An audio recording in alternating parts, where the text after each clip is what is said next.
नमस्कार मंडळी, स्वागत आहे आपल्या यूट्यूब चॅनलवर. तू ही रे माझा मित्र या मालिकेच्या आजच्या भागामध्ये आता अर्णव म्हणत असतो की हिची काय गरज आहे, ही कशाला आपल्यासोबत येते आहे लावण्या उगाचच. तेव्हा आता राजेश म्हणतो की असू द्या ना, येते ते येऊ द्या, ज्याची त्याची श्रद्धा असते, येऊ दे, तिची इच्छा आहे तर येऊ दे पूजेला. तेव्हा आजीसुद्धा आता अर्णवला समजवते. तर आजीसोबत आता अंजलीसुद्धा त्याला समजवते, असू दे ना चिंटू, येते ते येऊ दे, तिची इच्छा आहे ना यायची आपल्यासोबत मंदिरामध्ये पूजा करण्याची, तर येऊ दे. तेव्हा आता अर्णव म्हणतो ठीक आहे चला, उशीर होतोय, टाइमपास नका करू. तेव्हा आता अर्णव आणि ते सगळे बाहेर जायला निघतात, म्हणजे मंदिरामध्ये जायला निघतात. तेव्हा आता आजी लावण्याला थांबवून घेते आणि म्हणते, हे बघ बाळा, देवाचीच इच्छा आहे, बघ देवाचीच इच्छा आहे की तुम्ही दोघांनी शिवपार्वतीची पूजा करायला पाहिजे, म्हणून तर आता काही घोळ घालू नको आणि व्यवस्थित पूजा करा, देव श्रद्धेने पूजा कर, असं आता आजी लावण्याला सांगत असते. तर आता इकडे वल्लरी म्हणत असते की मला हेच तर पाहिजे असतं आईच्या तोंडून, की आजीच्या तोंडून, की दोघांनी पूजा केली पाहिजे असं. तर आता वल्लरीच्या मनात सुद्धा लाडू फुटत असतात. वल्लरी म्हणते अरे वा, चांगली गोष्ट आहे.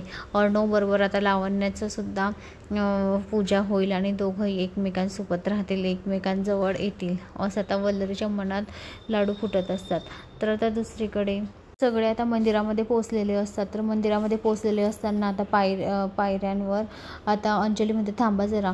तेव्हा आता राजेश म्हणतो का, कशासाठी, चला ना, उशीर होईल आपल्याला. तेव्हा आता अंजली म्हणते ईश्वरी येते आहे, ईश्वरी केव्हाचीच पोचली आहे या मंदिरामध्ये आणि आपणच लेट झालो, ती इथेच कुठेतरी असेल इकडे तिकडे. तेव्हा आता राजेश खूप घाबरतो. राजेश म्हणतो ईश्वरी इथे आहे, तिने जर कधी मला पाहिलं तर चांगलंच माझं भांडं फुटेल. तर आता इकडे राजेश विचार करतो की काय करू. तेव्हा आता राजेश म्हणतो एक मिनिट, मला कॉल आला आहे, जरा बोलून येतोस, माझ्या मित्राची कॉल आला आहे त्याच्यामुळे. तेव्हा आता तिथून राजेश निघून जातो. तर आता ही आपली लावण्या विचार करत असते की आता ही मिडल क्लास मुलगी इथे काय करते आहे, इथेही ती सोडत नाही का काय, बरे आम्ही दोघं सोबत पूजा करणार होतो, तर आता ही मध्येच कशाला आली, असं आता लावण्या ईश्वरीलाच काही माही म्हणत असते. तर आता इकडे अंजली, अर्णव आणि लावण्या तिघही आता मंदिरामध्ये चढत असतात, मंदिरामध्ये निघून जातात. तर आता इकडे राजेशला आता ईश्वरीचा आवाज येतो आणि ईश्वरीला सुद्धा आता राकेश दिसतो. तर आता ईश्वरी मनात विचार करते राकेशजी इथे काय करता आहे आज. तेव्हा आता ती इतकी खुश होते, ती म्हणते राकेशजी. तर आता इकडे म्हणजे तिचा आवाज ऐकून आता राकेशला इतका मोठा धक्का बसतो. तो आधी मागे बघतो, अर्णव आणि अंजली वरती गेले की नाही मंदिरात, आणि मग ईश्वरी जवळ बोलायला जातो. तेव्हा आता ईश्वरीसुद्धा त्याच्याजवळ बोलायला जाते. तेव्हा आता ती म्हणते तुम्ही इथे काय करताय, मला तुम्ही काल सांगितलं नाही की तुम्ही मंदिरात येत आहेत म्हणून असं. तेव्हा आता राकेश म्हणतो की हो, म्हणजे मलाही काही म्हणजे असं मनात नव्हतं, पण आज इच्छा झाली म्हणून मग आज येऊन गेलो. तेव्हा आता ईश्वरी म्हणते हो का, चला मग तुम्हाला मी अर्णव सरांना पण भेटवते, अर्णव सरसुद्धा इथे आलेले आहे, त्यांच्याचबरोबर मी पूजा करण्यासाठी इथे आलेली आहे. तर आता तो म्हणतो की हो का, मग ती म्हणते तुम्ही काल मला बोलले असते तर मग आपण सोबत आलो असतो ना. तेव्हा आता राकेश म्हणतो हो बरोबर, तुमचं म्हणणं बरोबर आहे. तेव्हा आता राकेश म्हणतो मी येतोच जरा. तर आता ऐश्वर्या म्हणते कुठे चालले, चला ना वरती, अर्णव सर, अंजली मॅडम वगैरे सगळेच आहे.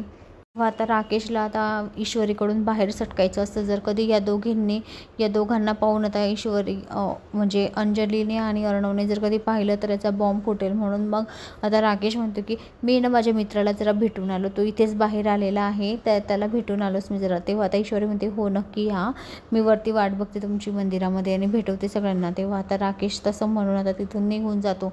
तर आता इकडे आजी देवाकडे प्रार्थना करत असते, हात जोडत असते की देवी आई, तुमच्या मनामध्ये हीच इच्छा असेल की माझ्या नवीन येणाऱ्या सुनेने आणि माझ्या चिंटूने पूजा करावी म्हणून, आणि तसंच घडतं आहे. तुझी अशीच कृपा आमच्या सगळ्यांवर असू दे.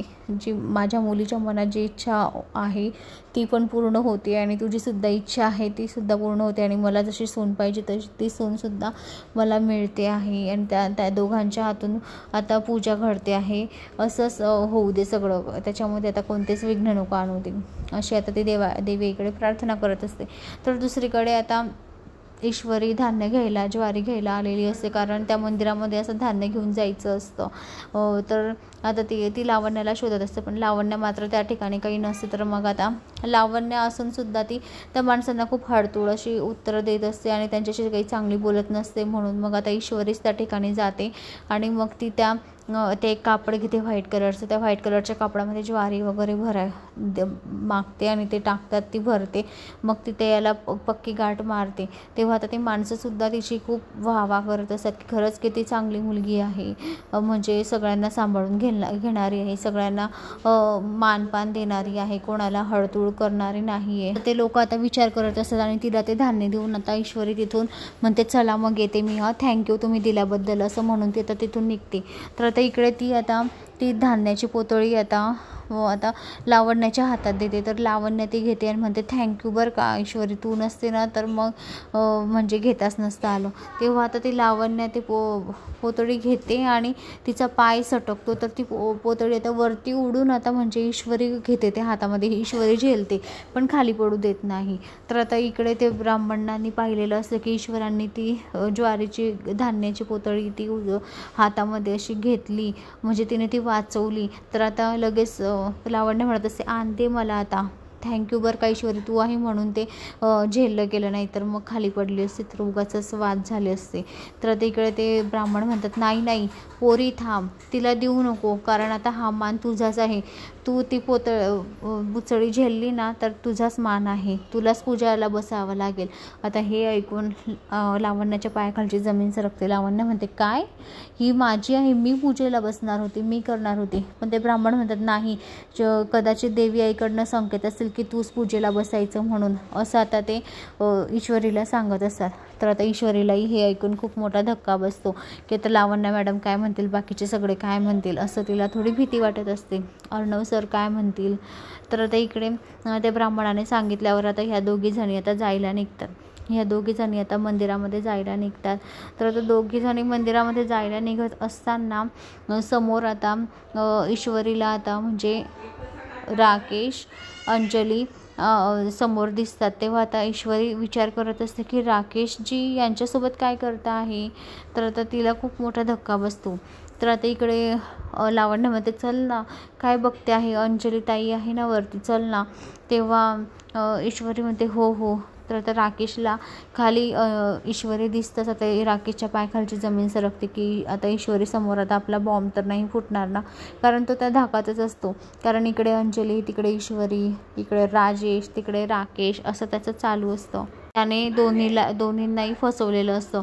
तर आता इकडे ती लावण्य आता हळूहळू चालत असते. तिला काही जमत नसतं त्या साडीने. त्या साडीच तिच्या पायामध्ये अटकून ती खाली पडणार असते. ती पडत नाही, पण तिच्या हातातली जी पोतळी असते ना ती आता ईश्वरीच्या हातात गेलेली असते. तर आता देवी आईच्या हिशोबाने आता अर्णव आणि ईश्वरीच पूजा करणार की काय, आता हे आपल्याला पुढे पाहायला मिळेल.